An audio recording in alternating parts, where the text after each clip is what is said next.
liked me as a young cousin, or whether it was the attraction that at a time when it wasn't available here because of rationing, the American soldiers who were camping at Richmond before D-Day had loads of bars of chocolate which they used to give her. I cannot possibly guess what the reason was.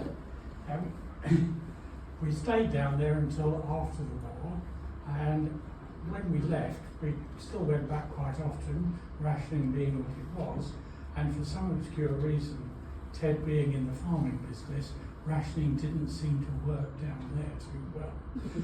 There was always a plentiful supply, Christmas in particular, when we would go down there we'd get down to Richmond at about noon, and probably leave about 11 o'clock at night. And lunch sort of was fairly mobile, went on throughout the whole day, and was accompanied by large numbers of people. I mean, the Brand family and ourselves amassed a 7, and as I remember, the maximum number of people who were in for lunch on Christmas Day was 22. And we used to have to always, at Ted's instruction, stand for the King's message. And lunch used to be interspersed with him disappearing to feed the chickens to just prove that he was a farmer. But it was a very lovely time down there. And as life went along and Val got a little older and boyfriends came along, rather than organising games of Monopoly and other such things, she started organising hide and seek. So there were lots of convenient holes and corners in Richmond to find.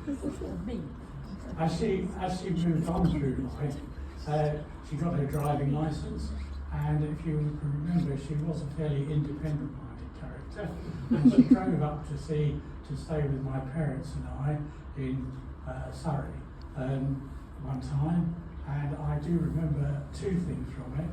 My dad took her out because at that time Bray was a fairly small village and Maidenhead was a large town quite a way away. So she came down to stay with us in a more suburban area.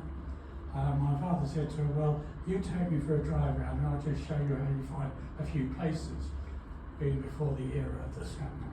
And she went along and he said it was a bit shocking because the first crossroad she came to, she drove out to the middle of the road and then stopped and looked both ways.